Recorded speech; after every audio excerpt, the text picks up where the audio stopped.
ఎండల్లో తిరిగి తిరిగి మొహం పేక్కపోయింది కనకం నాది అసలు. నువ్వు ఇవో కనకం పిచ్చి పిచ్చి మాటలు మాట్లాడు చూస్తున్నా. గుడ్ల చారు వండిందండి, గుడ్ల పులుసు వండిందండి. ఇంకా ఏమంటది కనకం దీన్ని? ఓ ఇంగ్లీష్ లో మాట్లాడుతుందండి ఈ మధ్య అసలు కనకం. కనకమ్మ నీకు దండం అమ్మా.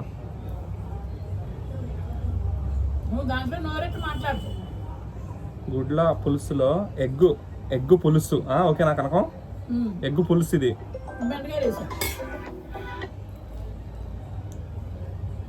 నేను చెప్పబోయే ముందే చెప్పు నువ్వు, నేను చెప్తా అనే. అయ్యయ్యో అయ్యయ్యో.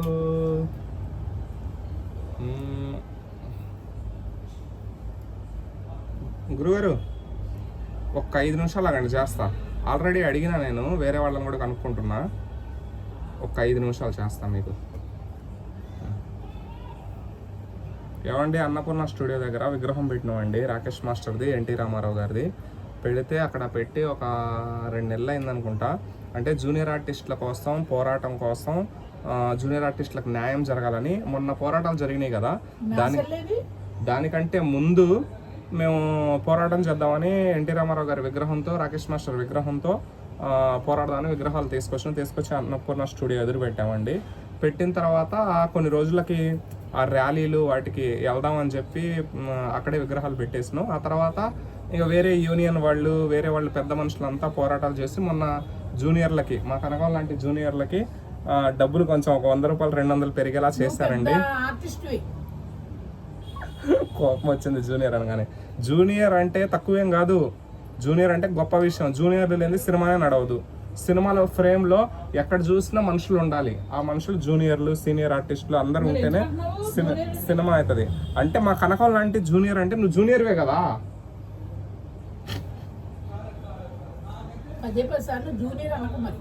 సరే జూనియర్, సరేనండి జూనియర్.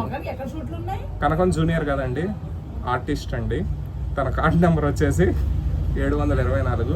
అయితే జూనియర్లు వాళ్ళకి వాళ్ళు ఇక్కడ బ్రతకాలంటే వాళ్ళ ఇంట్లో రెంట్లు కట్టుకోవాలంటే చాలా ఇబ్బందికరంగా ఉంటుందని ఆలేటి ఆటం గారు కొన్ని పోరాటాలు చేశారు. ఆయనతో పాటు నేను కూడా ముందడుగు చేసిన. ఒక మంచి పని కోసం మనం కొంచెం చేయాలి. మాకేం ₹1 లాభమే ఉండదు అందులో. ఒక నలుగురికి అన్నం పెట్టిన వాళ్ళు అవుతాం, ఒక 100 రూపాయలు పెరిగినట్లు ఉంటుందని అప్పుడు మొదలుపెట్టిన తర్వాత కొన్ని రోజులు పోరాటాలు చేసినాం. జూనియర్ల దగ్గరికి వెళ్ళి వీడియోలు తీసినాం, వాళ్ళ కష్టసుఖాలు ఏందో తెలుసుకున్నాం. ఒక వారం 2 వారాలు కష్టపడ్డాం. ఆ తర్వాత పెద్ద మనుషులంతా ఇక ఏకమైపోయారు. మొన్న ఓజీ షూటింగ్ జరిగేటప్పుడు ఓజీ షూటింగ్ ఆపి మొత్తం గందరగోళం చేసి జూనియర్లకి డబ్బులు పెంచుతారా లేదా అని చెప్పేసి యూనియన్ వాళ్ళంతా గట్టిగా నిలబడిన తర్వాత వాళ్ళకి కొంచెం ఒక 100-200 పెరిగింది. మ్యాక్సిమం ₹1000 ఇవ్వాలనేది, అదే 150 పెరిగింది. అంటే ₹1000 ఇవ్వాలి ఒక్కొక్క జూనియర్ ఆర్టిస్ట్కి అని పోరాటం చేసినారు. కానీ ఒక 150 పెరిగింది. పోను పెరుగుద్ది ఇంకా ముందు. ఆ దారిలో వెళ్తున్నప్పుడు ఇక రాకేష్ మాస్టర్ విగ్రహం, ఎన్టీ రామారావు గారి విగ్రహం అక్కడ మన రామోజీ ఫిలిం సిటీ నుంచి తీసుకొచ్చి అన్నపూర్ణ స్టూడియో ఎదురు పెట్టినాం. నేను ఒక వారం క్రితం కూడా చూసిన విగ్రహాలు ఉన్నాయి. తీసుకెళ్దాం వల్ల ఇక్కడ నుంచి అక్కడ ప్రతిష్ట చేయడము, ఏదో ఒకటి చేద్దామని అనుకుంటున్నాం. అదే టైంలో ఒక 3 రోజుల క్రితం నుంచి విగ్రహాలు కనిపించట్లేదు. మా కనకం చెప్పింది, వేరే వాళ్ళు కూడా చెప్పారు విగ్రహాలు కనిపించట్లేదని. ఈ రోజు నేను పోయి విగ్రహాలు చూస్తే విగ్రహాలు లేవు అక్కడ. మరి GHMC వాళ్ళు తీసుకెళ్లారో ఎవరు తీసుకెళ్లారో తెలియదు. ఎవరన్నా ఈ కృష్ణనగర్ ఏరియాలో ఎవరన్నా చూస్తుంటే కామెంట్ పెట్టండి, నేను చెక్ చేసుకుంటా. అక్కడ CC కెమెరాలు ఉన్నాయి అన్నపూర్ణ స్టూడియోవి, అక్కడ కూడా వెళ్ళి చెక్ చేసుకోవాలి. ఇంకా నైట్ టైం అయిందని నేను అక్కడికి పోలేదు. రేపు పొద్దున వెళ్ళి అక్కడ CC కెమెరాలలో చెక్ చేసుకుంటా. అదండి మ్యాటరు. మా కనకం ఈరోజు నా కోసం గుడ్ల చారు, ఎగ్గు పులుసు చేసిందండి. 2 ఎగ్గులు పెట్టిందండి. ఎక్కువ ఎగ్గులు ఉంటే నేను తింటా అని 2 పెట్టింది. ఏం చేస్తాం, ఇంకా తప్పదు. ఇంకా ఆ ఒక్క ఎగ్గుని మనం అడ్జస్ట్ అవ్వాలి, తప్పదు. కనకానికి నన్ను అడిగిన, కనకం నోరు బాగాలేదు, ఎగ్గు పులుసు చేయి కనకం అంటే చేసింది పాపం. మా అమ్మ తర్వాత అమ్మ అయిపోయింది కనకం. అమ్మ తర్వాత అమ్మ అయిపోయింది. రాకేష్ మాస్టర్కి కూడా అమ్మ అయిపోయింది. అమ్మ ఆకలిస్తే అన్నం పెట్టావమ్మా, దాహం వేస్తే నీళ్లు పెట్టావమ్మా అనేవాడు. ఎవరు? రాకేష్ మాస్టరా? రాళ్లే పాపం, నేను డిస్టర్బ్ చేయలే. బెండకాయలు వేసుకో, మోకాళ్ళు ఎప్పుడు ఎవడన్నా గుడ్ల పులుసులో బెండకాయలు వేస్తాడా? బెండకాయ పులుసు, గుడ్లు పులుసు కాదు, బెండకాయ పులుసులోనే ఎగ్ చేసి చిన్న చూడు బాగుంటుంది బాగుంటుంది. బెండకాయ పులుసులో ఎగ్ వేసినావా? నిజం చూతున్నా, ఇలాంటి డిఫరెంట్ కూరలు మా కనకం దగ్గరే చూసిన. అవి తినేనేమో ఒళ్ళు పెరిగింది.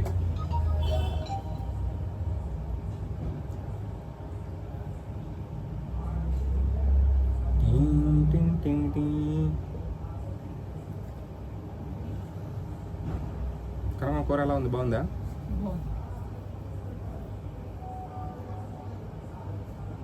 నువ్వు అంటే వండలేదు, బెండకాయలు ఉన్నాయి పోతాయి, బెండకాయ పులుసు వచ్చి ఎగ్గు గుర్తొచ్చింది, ఎగ్గేసి. నువ్వు బెల్ల పులుసు చేయకు, నేను అన్నానని పులుసు పెట్టేసింది కనుకో. ఓకే ఓకే, కూల్ కూల్, నువ్వు అసలు టెన్షన్ పడకు.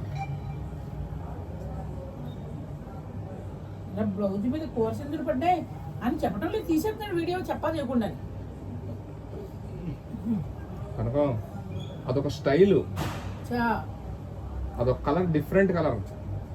ఆకాశంలో నక్షత్రాల మధ్య రాత్రి వస్తుంది. అలాగే ఆయన వేస్తానికి అచ్చి దుమ్ముతాడు, కిల్లి నవ్వుతాయి.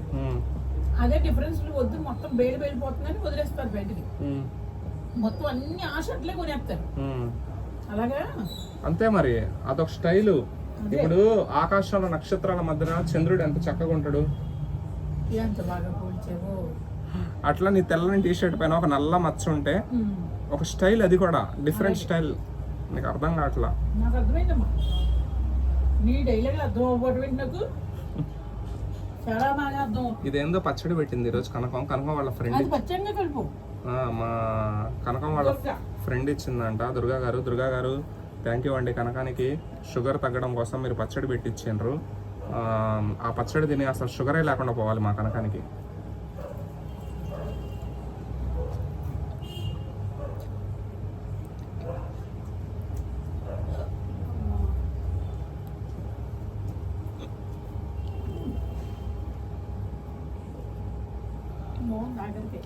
పెరుగుందా? కూర బోట్లా నాకు నోరు బాగాలేదు. పులుసు బాగుంది పులుపులుగానే, కలుపు తెచ్చు ముందు గోంగూర కూడా వేసాడు. ఇందులో గోంగూర కూడా వేసినావా? పుల్లగా ఉంటుంది కదా పులుసు కదా. వాళ్ళు అంతే గెన్న అలా వదిలేసారమ్మా, ఇప్పుడు కూడా మొగ్గట్లేదు, రంగు వచ్చినది. పచ్చిగానే ఉన్నాయి, ఉండని. నీకెందుకు, నువ్వు పచ్చి కొరకు తింటలేదా? నేను తినేటప్పుడు ఉండనే చేస్తాడు, ఎంతో తెలివైనడు నువ్వు. నీ పొట్టే చూసుకుంటావు, వీడియో లేదు కదా. రామరామ, నీ పొట్ట చూసుకుంటావు, ఎక్కడ పొట్ట చూడవు. నేను తింటేనంటే మొగ్గలేదు అంటున్నాడు, వాడు పచ్చి పచ్చికాయలు తినేస్తున్నాడు. గెలసాగం అయిపోయింది. సీతాఫలాలు సగం అయిపోయింది. సీతాఫలాలు ఇటు తీసుకురా. నాకు సీతాఫలాలు ఇంతకు ముందు తినేవాడిని కాదు.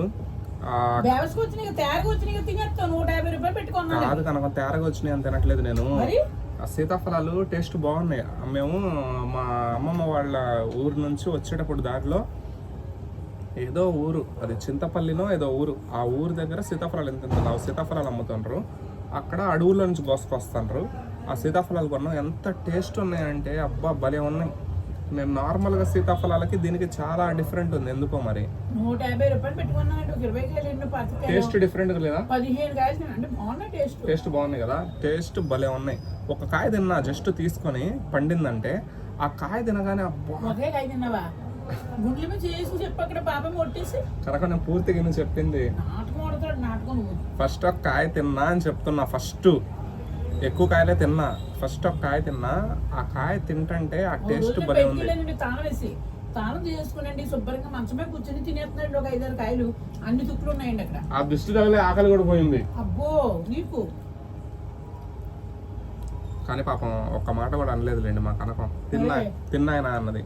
అసలు ఇంకేమంటాను, తిన్నాయన ఏమంటాను, చెడ్డ మాట అన్నంటే. ఒక తల్లి సొంత కొడుకుని ఎంత బాగా చూసుకుంటుందో అంతకంటే ఎక్కువ చూసుకుంటుందండి కనకం. గుడ్ల చారు అడిగినందుకు గుడ్ల పులుసు పెట్టింది ఈరోజు నా కోసం. సీతాఫలాలు ఒక కాయ తిని అబ్బా టేస్ట్. గుడ్లు వేసుకుని తినేస్తాడు. అవి ఇప్పటికే వాళ్ళు వచ్చాక మళ్ళీ పెళ్లి ఏం అవుదని మానేసి. గుడ్లతో పెళ్లి కదా మరి, బండగా ఉండంటే ఎవరు చేసుకుంటారు? అది ఎంతలోకి తగ్గుద్దులే కానీ సీతాఫలం ఒకటి తిన్న తర్వాత టేస్ట్ ఉంది కనుక తింటా కనుక అంటే తిన్నాయన తిను అన్నది పాపం. నువ్వు తిన్నావా ఇంతకు సీతాఫలాలు? ఒక్కడ ముద్ద తినలేదు కదా. తినలేదా? ఏది నేను చేయబెట్టా ఏం పచ్చిగా ఉంటున్నాయి. గుడ్ల పులుసు పచ్చిగా తింటా. గుడ్ల పులుసు బాగుండిందండి, బాగుంది. బాగోపోతే చెప్పేవాడిని బాగాలేదని. ముక్కలు వేసుకో, బెండకాయ ముక్కలు, మోకాలు నొప్పులు తగ్గుతాయి. నాకు 50 ఏళ్ళు వచ్చినప్పుడు తింటా. నీకు 50 ఏళ్ళు వస్తుందని నేను ఉండదు అప్పుడు వరకు. కనుక నువ్వు ఆడికి పోవు, గట్టి మనిషివే నువ్వు. నేను గట్టి మనిషిని అయినా వెళ్ళే టైం వస్తే వెళ్ళిపోతాను. నువ్వు తొందరగా పోవు, ఉంటావు, గట్టి మనిషివి నువ్వు. ఆ షుగర్ బుగర్ అటాక్ కాకుండా ఉంటే బాగుండేది, అదే ఇబ్బంది మనిషికి. షుగర్ నన్ను ఏం చేసేస్తుంది? 120 ఉంది. అవి ఒక్కటి అటాక్ కాకుండా ఉంటే నువ్వు 100 ఏళ్ళు బతుకుతావు. వాటిని కూడా కంట్రోల్ చేస్తే ఏం కాదులే.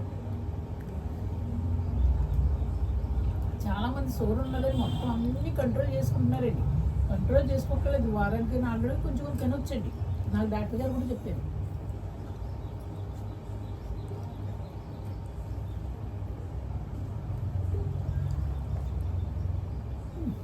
ఓకేనండి, బాయ్ అండి. కనుక ఇంకా డిస్టర్బ్ చేయకూడదు ఎక్కువగా. ఇప్పటికీ పాపం ఒక అర్ధగంట నుంచి డిస్టర్బ్ చేసిన వీడియోల కోసం. ఓకేనండి, బాయ్ అండి. కొంచెం రెస్ట్ తీసుకుంటుంది కనుక. ఎక్కువగా ఇబ్బంది పెడితే మళ్ళీ అడ్డం పడుద్ది, మళ్ళీ హాస్పిటల్ తీసుకోవాల్సి వచ్చింది. బాయ్ అండి. ప్రశాంతంగా తినేస్తా తన్ని. బాయ్. తిని కనుక. దీపావళికి 500 ఇస్తున్నాయండి వాడికి. పొడిగ్గా బట్టలు తీసుకుంటాడో, స్వీట్లే కొనుక్కుంటాడో, మతాబీలే కొనుక్కుంటాడో, నా ఫోన్ వస్తుంది. 500 ఇస్తుంది. ఎక్కడ ఉంది? అద్దంలో కనబడుతుంది. డిస్టర్బ్ చేయకూడదు అనుకున్నా, కానీ మాట్లాడతా అంటుంది. మాధవ్ అంటే ఎవరు? మాధవ్ గారు ఏం చేశారు? కొత్తగా వచ్చింది మేడం. చెప్పేందో నీ సోది. చెప్పాను కదా. అంతేనా? దీపావళికి 500 ఇస్తున్నాయండి. వాడు సీటే కొనుక్కుంటాడో, ఫ్రాకే కొనుక్కుంటాడో, ఫ్యాంటే కొనుక్కుంటాడో నాకు తెలియదండి. 500 ఇస్తున్నానండి బెడ్గా. 500కి ఒక బనీన్ కూడా రాదు. సరా అసలు నీకు 200 ఇద్దాం అనుకున్నాను. పోనీలే పెళ్లి అనుకున్న అబ్బాయి కదా, 500 ఇస్తున్నాను. ఇస్తానులే, బాగా ఇస్తాను. అది కూడా ఇవ్వను. ఇంకా చేతిలో పెట్టలేదండి. వాళ్ళ పక్కన తీసి ఉంచాను. చెప్తాను ఈ సంగతి. పక్క తీసి ఉంచినావా? డబ్బులు ఏడబెట్టినావు? ఏడబెట్టాను. నీకు ఎందుకు? నీకు మళ్ళీ ఏడా నాకు కూడా వచ్చేస్తుంది. కనుక 1000 రూపాయలు ఇలే. 500 సరిపోవు కానీ 1000 రూపాయలు ఏం కాదులే. 1000 రూపాయలు ఇవ్వమని కామెంట్లు పెట్టండి. 1000 రూపాయలు ఇస్తుంది. ఇప్పుడు వాడు ఏమంటారు తెలుసా? ఒరే నువ్వు పెట్టాలి సీరా అంటారు. వయసు కుర్రోడు పోయి ముస్లాం దగ్గర తీసుకుంటున్నావు ఏంద్ర డబ్బులు అంటారు. ముస్లాం బాగానే దాచిపెట్టుకుందండి కట్టల లోపల. కట్టలు గట్టి కట్టలు ఉన్నాయి. కట్టలు ఉన్నాయి మరి. నువ్వు వచ్చింది మొదలు నాకు షూటింగే దొరకట్లేదు. కనుక నిజంగా గుండెల మీద ఒట్టేసుకొని చెప్పుకున్నామా?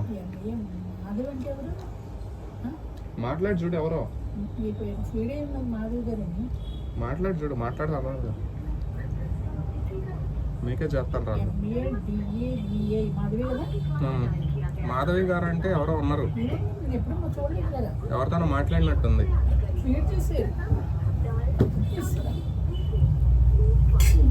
ఓకేనండి, బాయ్.